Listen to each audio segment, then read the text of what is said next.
오늘 우리에게 주시는 하나님의 말씀은 요한복음 12장 23절에서 25절까지 말씀입니다. 한 절씩 읽고 25절을 합독하도록 하겠습니다. 예수께서 대답하여 이르시되 인자가 영광을 얻을 때가 왔도다.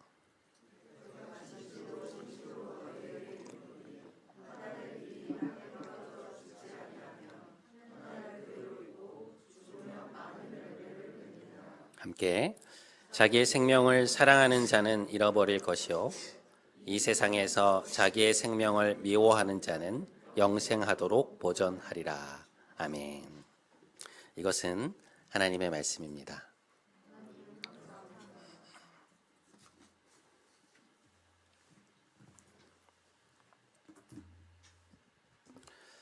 꽤나 오래된 책인데요. 스티븐 코비라는 분이 쓴 원칙 중심의 리더십이라는 책이 있습니다. 여러분 이게 어떤 내용일 것 같으세요? 이게 책 제목만 보면 리더는 원칙이 있어야 되는구나. 그럼 같은 사안에 대해서 어떤 때는 이렇게 하고 저런 때는 이렇게 하는 것이 아니라 나름의 원칙이 있어야 되고 그래야만 이제 함께 일하는 사람들이 이제 그걸 기준으로 움직이게 된다. 뭐 이런 이야기일 것 같잖아요. 저도 이제 그런 생각을 했었는데 이제 막상 내용을 펼쳐보니까 그런 얘기가 아니고요. 성공하는 리더들의 삶을 살펴보면 이제 발견되는 공통된 원칙과 같은 일들이 있는데 이제 우리가 그런 원칙들을 따를 때 이제 좋은 리더가 될 수 있다. 이제 이러한 내용의 책입니다. 그래서 삶에서 이제 뛰어난 역량을 발휘하는 사람들을 관찰해 보니 이제 공통점이 무엇이었느냐? 아주 단순하게 몇 가지만 추려보면 첫 번째, 끊임없이 배운다. 두 번째, 긍정적인 에너지를 발산한다. 세 번째, 다른 사람을 믿는다. 이제 신뢰한다는 얘기죠. 네 번째, 균형 잡힌 삶을 산다. 다섯 번째, 자기 쇄신을 위해 노력한다. 이제 이런 것들인데요. 근데 이분이 쓴 책 중에 뭐 성공하는 사람들의 7가지 습관, 뭐 8가지 습관, 이제 이런 것들이 있는데 이런 종류의 책들이 말하는 것은 무엇이냐? 그러니까 단순히 이렇게 해야 된다라는 것이 아니라 삶에서 뛰어난 역량을 발휘하는 사람들의 모습을 관찰해 보니 이러한 공통점들이 있더라. 그러니까 이러한 것이 마치 하나의 원칙처럼 나타나더라라는 것이죠. 그러니까 우리가 물건을 쥐고 있다가 손을 놓으면 이 중력의 법칙 때문에 그게 아래로 떨어지잖아요. 그런 것처럼 우리가 살아가는 삶의 영역에도 이제 그러한 법칙과 같은 것들이 있더라는 것이죠. 이제 그런 것을 발견하고 이제 그것에 따라서 살면 좋은 결과를 얻게 된다는 것입니다. 얼마 전에 한 성도님께서 책을 한 권 소개시켜 주신 일이 있었는데요. 히든 포텐셜이라는 제목의 책이었습니다. 이 포텐셜이라는 말은 잠재력이라는 말이잖아요. 히든 포텐셜 하면 이제 숨어 있는 잠재력이라는 말인데 이제 책의 부제가 뭔가 하니 성공을 이루는 숨은 잠재력의 과학이었습니다. 이 저자는 미국 펜실베니아 대학교의 조직 심리학 교수인 애덤 그랜트라는 분이었는데요.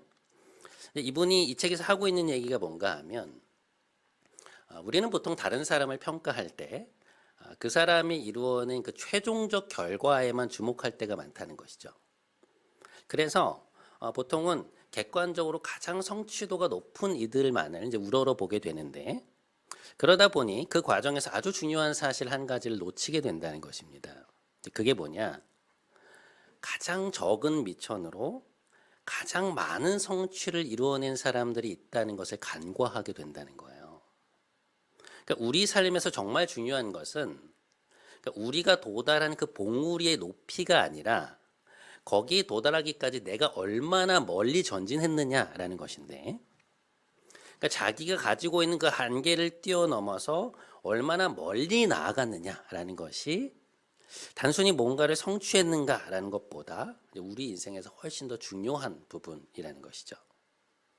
뭐 정말 맞는 얘기 아닙니까? 그러니까 무엇을 성취했느냐라는 것보다 내가 가지고 있는 잠재 역량을 얼마나 많이 개발해서 얼마나 멀리 나아갔느냐라는 것이 진정한 성공이고 그것이 우리의 인생을 훨씬 의미 있게 만들어주는 일이라는 것이죠. 그것이야말로 진정한 성취라는 것입니다. 그런데 그렇게 자신 안에 숨어있던 잠재력을 끌어내어서 최대한 발휘하기 위해서는 뭐가 필요하냐? 저자에 따르면 품성기량이라는 것을 개발하는 일이 중요하다는 거예요. 예를 들면 이제 어떤 사안을 대하는 데 있어서 막 수동적으로 끌려가는 것이 아니라 스스로 주도권을 발휘하는 그 자기 주도력이라든지, 혹은 필요할 때 무엇인가를 절제할 수 있는 자제력, 또는 삶에서 어느 정도의 불편함과 불완전함을 받아들일 수 있는 마음, 적절한 정보를 흡수할 수 있는 역량, 이런 것들이 우리의 잠재력을 끌어내어서 우리가 앞으로 전진하는 데 있어서 중요한 영향을 미치더라는 거죠. 그래서 어떤 분야의 기술을 익히는 것도 중요하지만 먼저 그런 품성 기량들을 길러내고 그걸 바탕으로 자꾸만 앞으로 나아갈 때 누구나 자신 안에 숨겨져 있던 잠재력을 끌어내어서 자기 기본 역량보다 훨씬 더 많은 것을 성취할 수 있게 된다는 것입니다. 그런 이야기들을 여러 사례들과 이제 실험을 근거로 해서 이제 말하고 있는 책인데요. 여러분 얼핏 들으시기에도 굉장히 설득력 있지 않습니까? 그러니까 이런 책들이 보여주는 것은 뭐냐면, 그러니까 자연계뿐만 아니라 우리가 살아가는 삶의 영역에도 이제 사람들에게 보편적으로 적용될 수 있는 어떤 법칙이나 원리가 있다는 것이죠.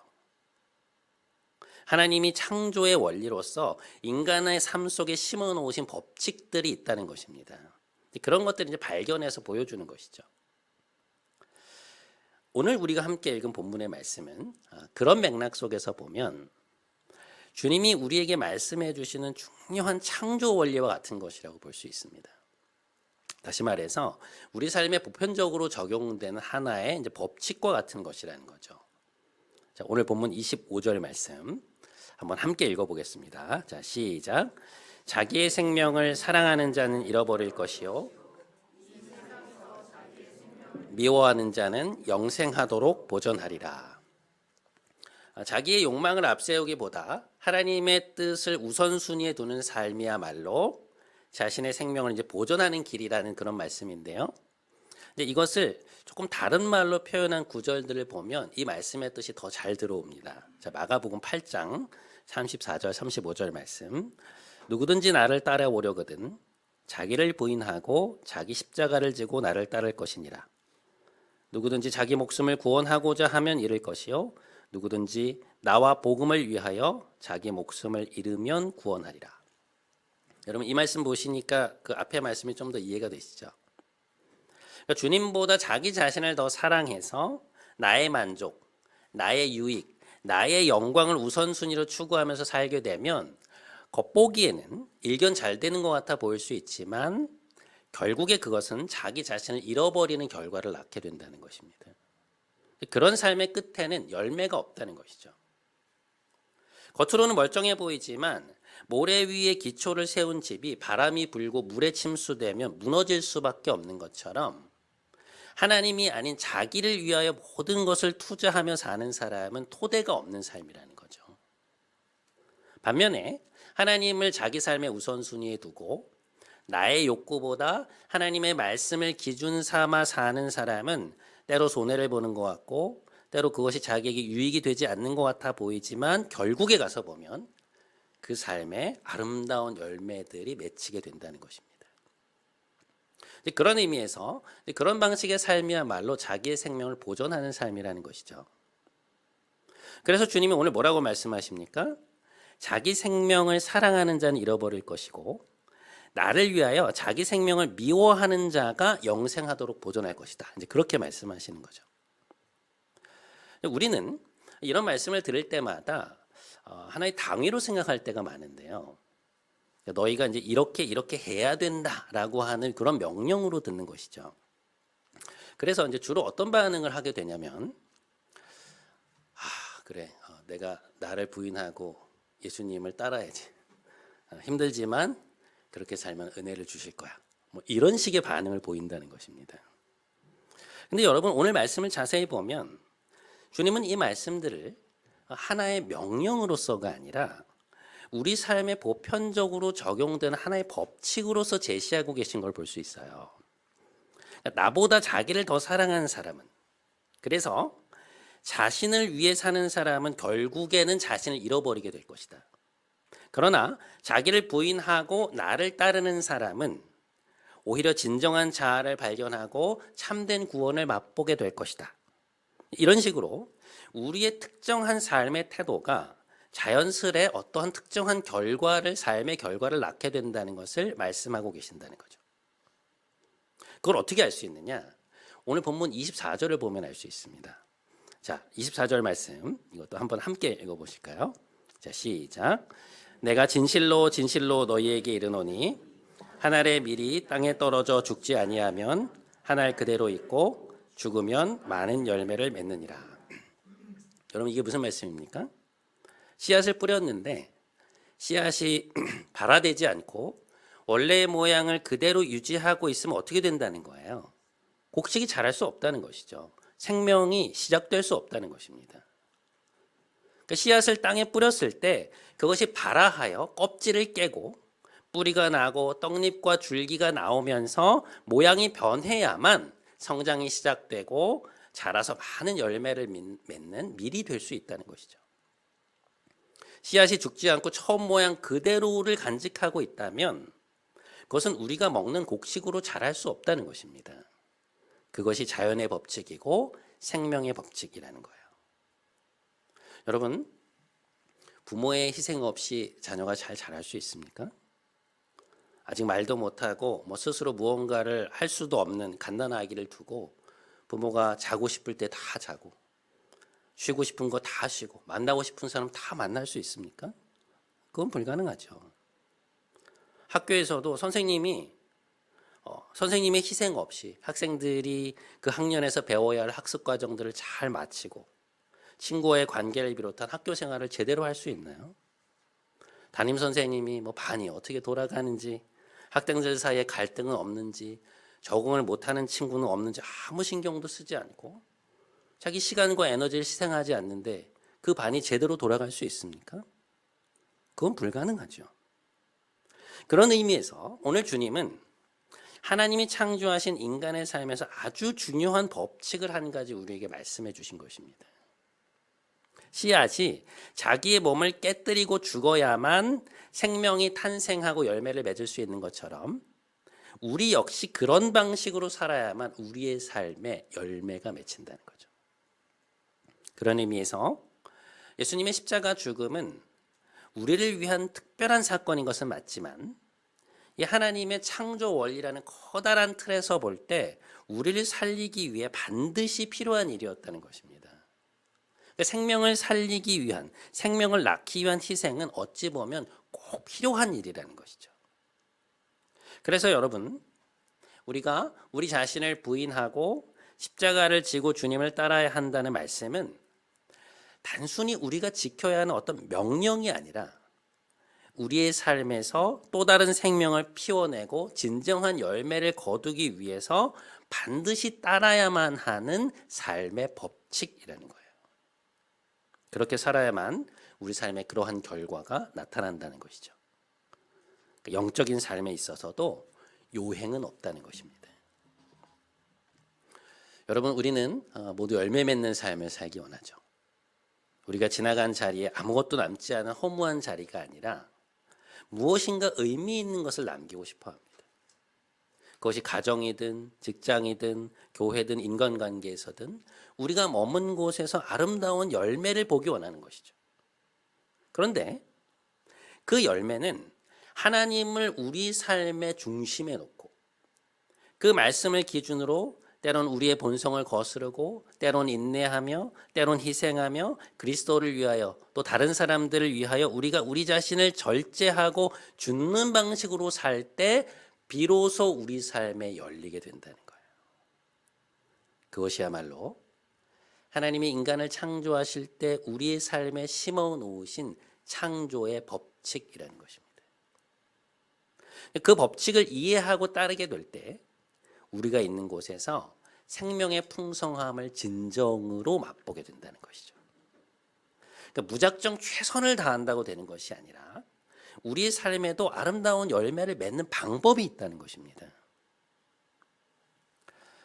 부디 우리 자신을 부인하고 십자가를 지고 가는 삶, 나보다 주님을 더 우선순위에 두고 그 말씀을 기준으로 살아가는 삶이 진정으로 지혜로운 길임을 인식하고 그 창조의 법칙에 따라 살아감으로 그것이 가져다주는 삶의 열매를 풍성히 누리시는 여러분 모두가 되시기를 주님의 이름으로 축복합니다.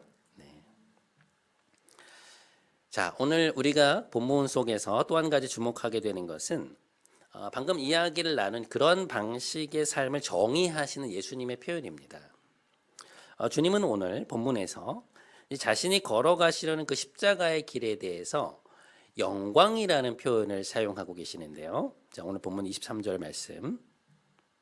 예수께서 대답하여 이르시되 인자가 영광을 얻을 때가 왔도다. 이 말씀의 배경을 살펴보면 6월절을 맞아서 외국에 흩어져 있던 많은 디아스포라 유대인들이 예루살렘에 온 상황이었는데요. 이제 그 중에 외국인들도 있었는데 그들이 예수님의 말씀을 들으면서 주님께 관심을 갖게 된 거예요. 그래서 오늘 본문의 앞부분을 보면 그들이 이제 주님을 만나 뵙기를 청하는 장면이 나옵니다. 이제 그 맥락에서 이 말씀을 하신 것인데요. 이 말씀의 의미는 뭐냐면 이제는 정말로 때가 되었다는 것이죠. 그러니까 주님이 십자가를 지실 때가 다가왔다는 것입니다. 제가 지난주에도 말씀을 드렸지만 이 바로 다음 장인 13장에서 제자들과 이제 마지막 식사를 하시거든요. 이제 정말로 때가 된 거예요. 오늘 우리가 읽진 않았지만 12장의 앞부분에서 주님이 예루살렘에 입성을 하세요. 사람들이 난리가 났습니다. 온 예루살렘 사람들이 그 이스라엘의 번영을 상징하는 종려나무를 꺾어들고 주님께 환호하고 함성을 지르면서 예수님을 맞이하는데요. 이게 얼마나 압도적인 분위기였는지를 요한복음 그 12장 19절에서 바리새인들이 이렇게 말을 합니다. 볼지어다 너희 하는 일이 쓸데없다. 보라 온 세상이 그를 따르는도다. 그러니까 이들이 꾸미고 있던 여러 계획이 아무런 소용이 없다고 생각될 정도로 예수님에 대한 그 군중들의 지지가 너무나도 강렬했다는 거예요. 그러니까 사람들은 예수님이 다윗 왕조를 잇는 왕으로 등극하셔서 이스라엘이라는 나라를 새롭게 세워주시기를 바라고 있었죠. 이스라엘의 통치자가 되어서 그 권세로 대적들을 쓸어버리고 이스라엘의 힘을 막 온천하에 떨치게 되는 것이 그들이 보고 싶어했던 영광이었습니다. 그런데 그런 분위기 속에서 주님이 오늘 뭐라고 말씀하시는 것입니까? 분명히 영광이라는 똑같은 단어를 쓰고 계시는데요. 그게 어떤 영광이냐? 예수님 말씀을 들어보면 사람들이 생각하는 방식의 영광이 아니고요. 비참한 방식으로 죽는 것을 영광이라고 말씀하고 계세요. 그러니까 자신이 곧 십자가에 달려서 죽으실 것인데 그것을 두고 이제 인자가 영광을 얻을 때가 왔다라고 말씀하시는 것입니다. 굉장히 아이러니한 지점인데요. 그러니까 우리가 생각하는 영광과 복음에서 제시되고 있는 영광이 얼마나 날카롭게 대립하고 있는지 얼마나 다른지를 예리하게 보여주는 대목이에요. 그 예수님 당시에 십자가에서 사람이 처형될 때 그 십자가 위에는 이렇게 명패가 하나 붙는데요. 그 사람이 무슨 죄목으로 죽는지에 대한 명패입니다. 그런데 복음서에 보면 예수님의 십자가 위에는 뭐라고 써 있었느냐? 커다랗게 유대인의 왕이라고 써 있었어요. 이것은 빌라도가 직접 써놓은 것인데요. 이스라엘과 그 주변 나라에서 사용되는 아람어 그리고 로마 제국 전역에서 쓰이던 헬라어, 라틴어로 쓰여 있었다고 성경은 증거하고 있습니다. 그러니까 당시 지중해 연안의 모든 일대의 언어로 쓰인 거예요. 또 하나, 주님은 로마 병사들이 씌워놓은 커다란 가시로 된 관을 쓰고 계셨는데요. 이것은 황제의 면류관을 본따서 만든 것인데 이 신약학자들이 예수님이 이 가시관을 쓰시고 십자가에 달리시는 그 장면에 대해서 주석서에서 무슨 제목을 달아놓냐면요. 왕의 등극식이라는 제목을 달아놔요. 무슨 말이냐? 그 십자가의 사건이 겉으로 볼 때는 주님이 로마의 권력에 의해서 무기력하게 돌아가시는 그 처참한 장면인 것처럼 보이지만 그 사건의 실제적 의미는 무엇이냐? 주님께서 온 세상의 왕으로 선포되시고 십자가라는 보위에 앉으시는 장면이라는 것입니다. 예수님의 신적 영광이 생생히 빛나는 순간이라는 거예요. 복음서의 내러티브 속에서 드러나는 가장 또렷한 아이러니죠. 여러분, 성경이 말하는 영광은요, 우리가 생각하는 영광과는 그 결이 완전히 다릅니다. 그러니까 우리의 기준과 하나님의 기준이 너무 다른 거예요. 그러니까 이 부분이 사실 우리를 상당히 당황스럽게 만드는 대목인데요. 하나님은 신이시잖아요. 얼마나 존귀하고 높으신 분입니까? 그러니까 우리는 상상도 할 수 없는 위엄과 권위와 그 어미를 지니신 분인데, 그럼 우리 생각에는 하나님이 자신을 세상에 계시하실 때 그런 신적 권위에 걸맞는, 그러니까 다시 말해 우리 인간으로서 우리가 감히 말로는 표현할 수 없는 그런 찬란하고 존귀한 모습으로 자신을 드러내셔야 될 것 같은데, 정작 하나님이 우리에게 자신을 계시하시는 모습은 어떤 것이냐? 하나님이 하나님의 그 신적 영광을 드러내시는 방식은 뭐냐? 예수 그리스도의 십자가라는 거죠. 권력자들에 의해 끌려가서도 매맞으시고 온몸에 피투성이가 된 채로 2, 3미터 남짓되는 그 나무 위에서 못 박혀 죽으시는 비참하고 무력한 모습으로 세상에 자신의 영광을 드러내신다는 것입니다. 그런데 바로 그 십자가 위에서 왕의 영광이 빛나고 있다는 거예요. 여러분, 이것은요, 하나님의 위엄과 그 엄유하심을 생각할 때 굉장히 충격적인 장면입니다. 그러니까 우리의 가치관을 완전히 전복시키는 거예요. 여러분, 우리는 다른 사람에게 우리 자신을 드러낼 때 얼마나 멋있게 드러나기를 원합니까? 최대한 멋진 모습으로, 최대한 화려한 모습으로 드러나기를 원하잖아요. 되도록이면 높은 봉우를 차지하는 것이 하나님께 영광을 돌리는 길이라고 무의식적으로 생각하고 있지 않습니까? 그런데 여러분, 오늘 자신의 영광에 대해 말씀하시는 이 예수님의 말씀에 비추어 보면 우리가 생각하는 그 영광이라는 것이 하나님의 기준과 얼마나 다른가라는 것을 알 수 있어요. 여러분, 하나님은요, 우리의 성취를 통해 영광 받으시는 것이 아닙니다. 물론 우리가 우리의 영역에서 최선을 다하고 좋은 결과를 내는 것은 너무나도 좋은 일이죠. 그러나 우리 삶에서 하나님이 진정으로 영광을 받으시는 때는 언제인가? 우리 삶이 하나님 앞에서 정말 영광스러운 때는 언제인가? 주님과 같이 하늘에 썩어지는 밀알이 되어 그분의 뒤를 따라가려고 하는 그 십자가의 삶을 살려고 할 때 하나님은 우리를 통해 영광 받으십니다. 우리에게 맡겨진 삶의 영역에서, 우리가 살아가는 삶의 모든 부분에서 주님을 위하여 자기의 생명을 미워하는 방식으로 살아갈 때, 그 겸손과 섬김과 희생의 길을 선택할 때 그 삶이 영광스러운 삶이라는 것이죠.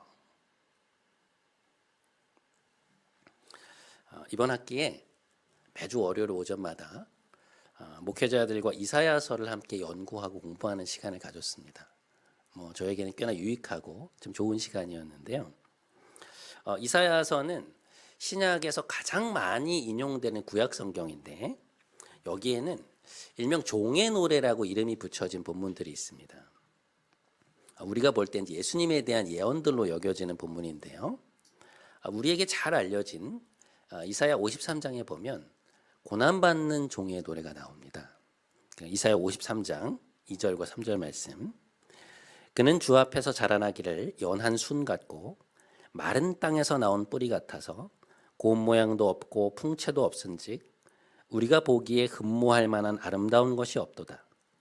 그는 멸시를 받아 사람들에게 버림받았으며 간고를 많이 겪었으며 질고를 아는 자라.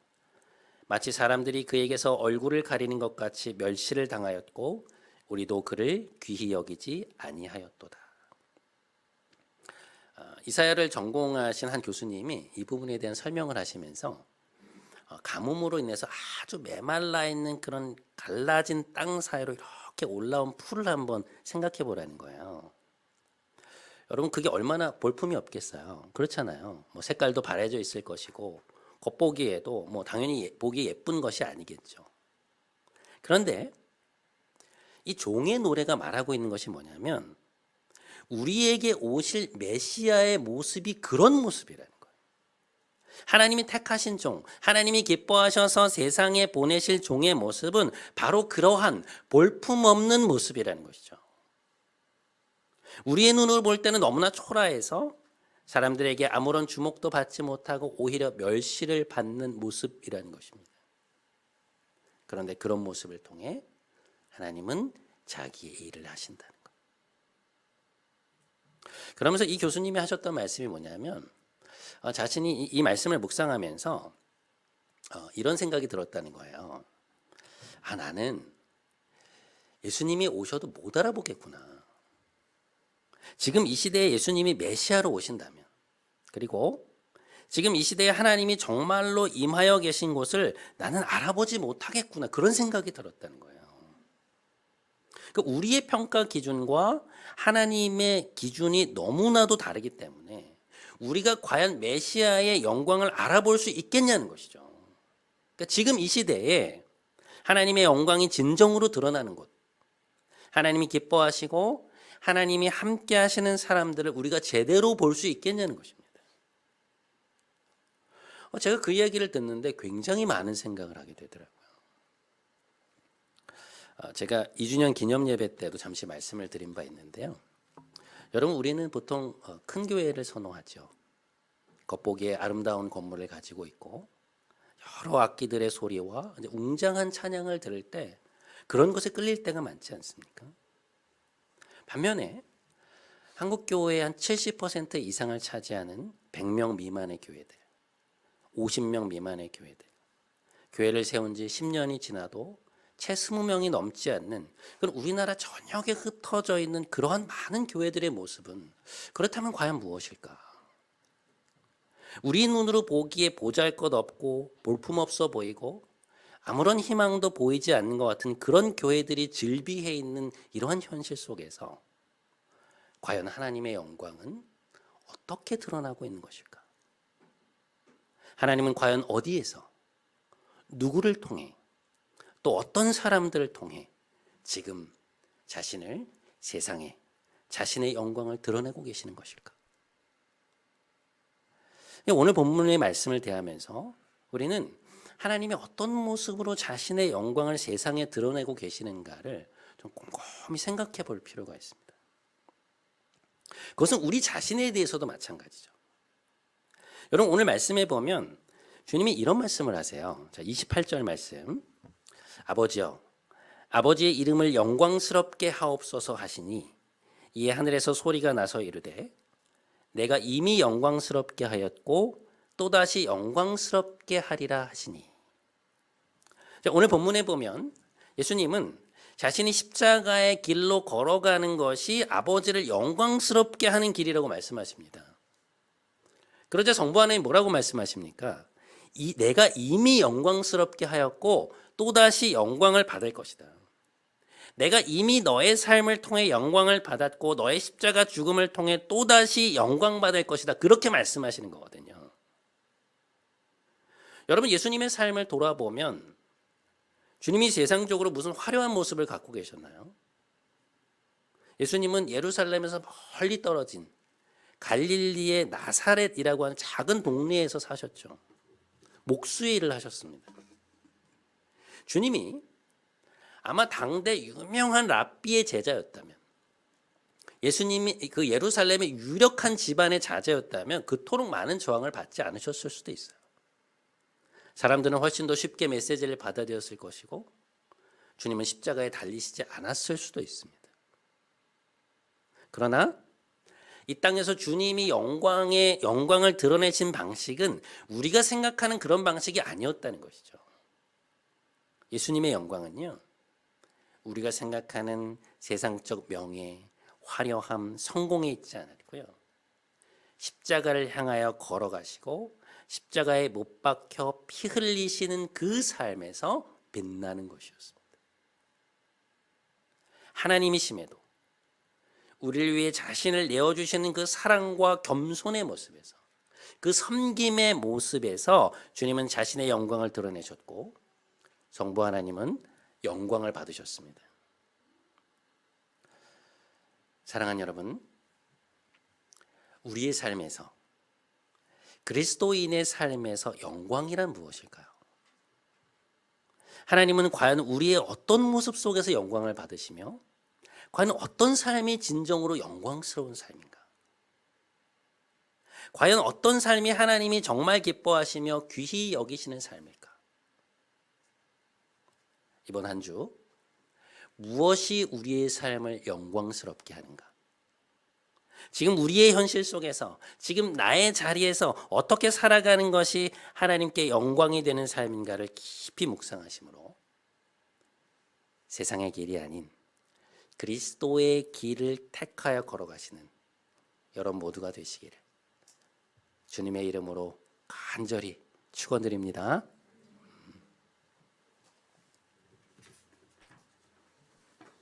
우리 함께 이 찬양 오늘 했으면 좋겠습니다. 항상 진실케라는 찬양인데요. 하나님 항상 진실케 우리의 마음을 바꾸시고 또 우리를 빚으셔서 우리가 그리스도와 같이 그런 십자가의 방식으로 살아가는 많은 열매를 맺는 삶을 살게 해달라고 함께 좀 찬양했으면 좋겠습니다. 우리 조명 좀 부탁드릴게요. 네. 함께 찬양하며 나아가겠습니다. 항상 진실케 내 맘 바꾸사, 항상 진실케 내 맘 바꾸사, 하나님답게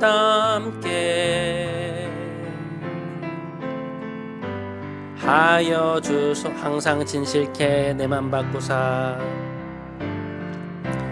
항상 진실케 내 맘 바꾸사, 하나님답게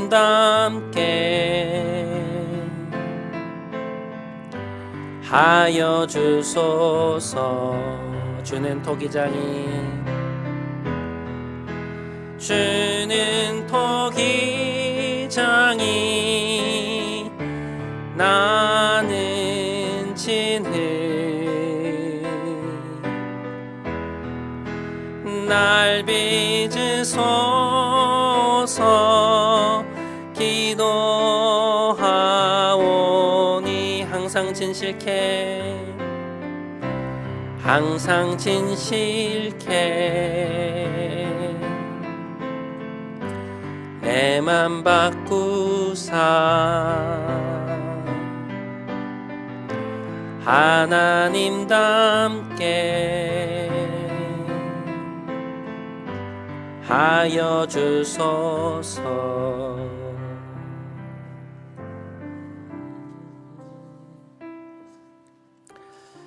사랑하는 여러분,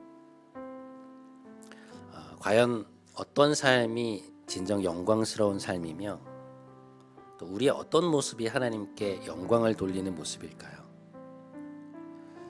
여러분은 여러분의 삶이 영광스러운 삶이라고 생각해 보신 적 있습니까? 여러분의 어떤 면이, 여러분의 어떤 선택이, 어떤 자세가 하나님께 영광이 된다고 생각하시나요? 오늘 주님은 그것이 겉으로 드러나는 우리의 성취에 있지 않고 그리스도의 방식으로 살아가는 우리의 섬김과 십자가 방식의 삶에 있다고 말씀하고 계십니다.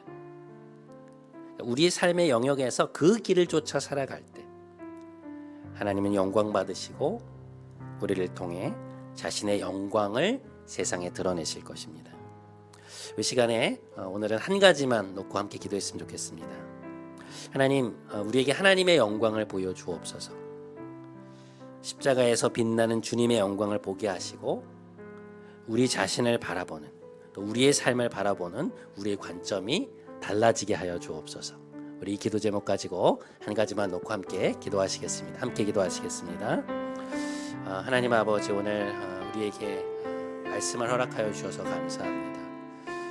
부활 후 첫 주일, 하나님 우리에게 주시는 말씀은 무엇일까 생각해보면, 하나님 우리의 인생에 어떤 성취로 인해 하나님 영광 받으시는 것이 아니라 우리가 잘하는 부분, 또 잘 나가는 부분, 잘 되고 있는 부분 때문에 영광 받으시는 것이 아니라 연약함 속에서도, 그러나 십자가의 길을 선택하고 어려움 가운데에서도 주님 때문에 절제하고, 힘들지만 때로 나에게 이익이 되지 않고 손해가 되지만 주님의 말씀 때문에 그 길을 선택하는 우리의 그 십자가의 선택이 하나님께 영광이 된다는 것을 말씀해 주셔서 감사합니다.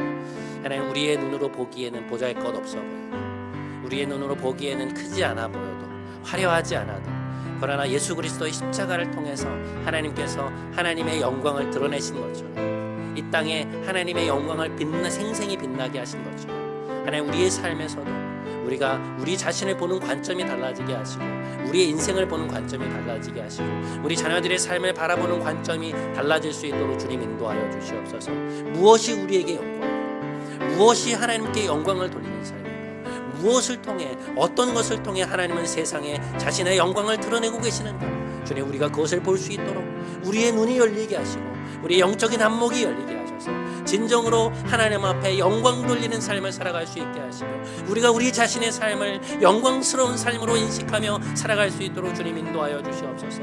그저 하나님, 우리가 세상의 것, 나의 것을 쫓지 않게 하여 주시고, 그리스도를 위하여, 그리스도의 영광을 위하여 살아가는 삶, 하나님 앞에서 아름다운 삶을, 열매 맺는 삶을 살 수 있도록 우리 성도들의 삶을 주님 붙잡아 주시고 인도하여 주시옵소서. 오 주님, 우리와 함께 주시옵소서.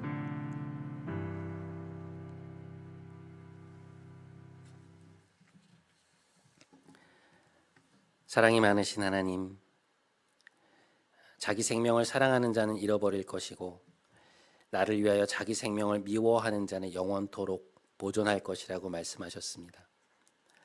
이것이 단순히 우리가 지켜야 하는 하나의 명령이 아니라 우리가 따라야 할 창조의 원리요, 창조의 법칙인 것을 보게 하시니 감사합니다. 하나님, 늘상 보이는 것에 현혹될 때가 많습니다. 겉보기에 좋아 보이는 것, 화려해 보이는 것, 커다란 것이 영광스러운 것이라 생각하는 저희의 어리석음을 용서하여 주시고, 우리의 진정한 영광은 그리스도를 따라 자기를 부인하고 섬기고 십자가를 지는 삶에 있음을 명심하게 하시어 우리가 있는 모든 곳에서 하나님을 영화롭게 하는 귀한 성도들이 되게 하옵소서. 존귀하신 예수 그리스도의 이름으로 기도드립니다. 아멘. 다 함께 우리 자리에서 일어나셔서 마지막 파송의 찬양하심으로 오늘 예배 마치겠습니다. 우리는 주의 백성이오니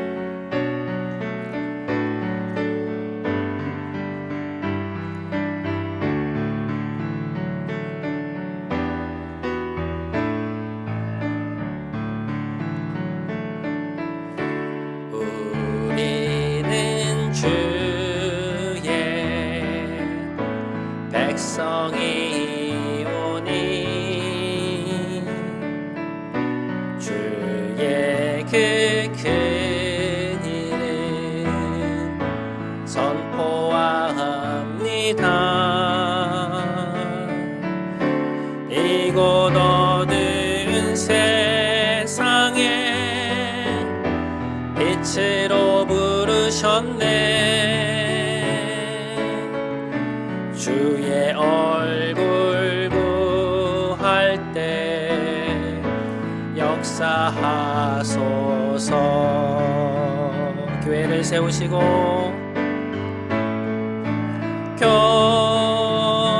교회를 세우시고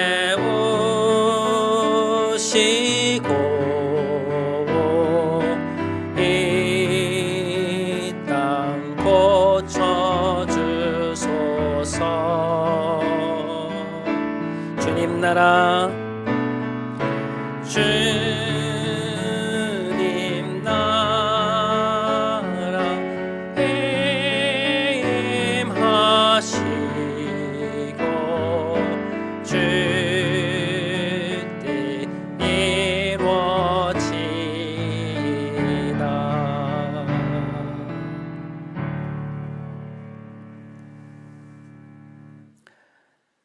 이제는 우리 구주 예수 그리스도의 크신 은혜와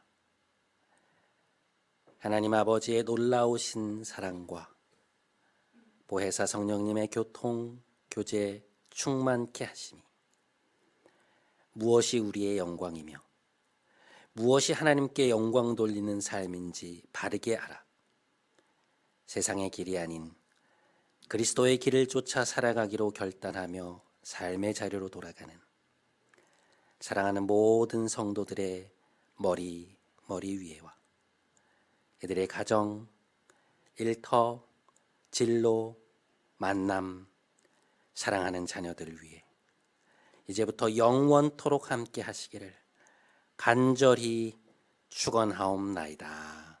아멘.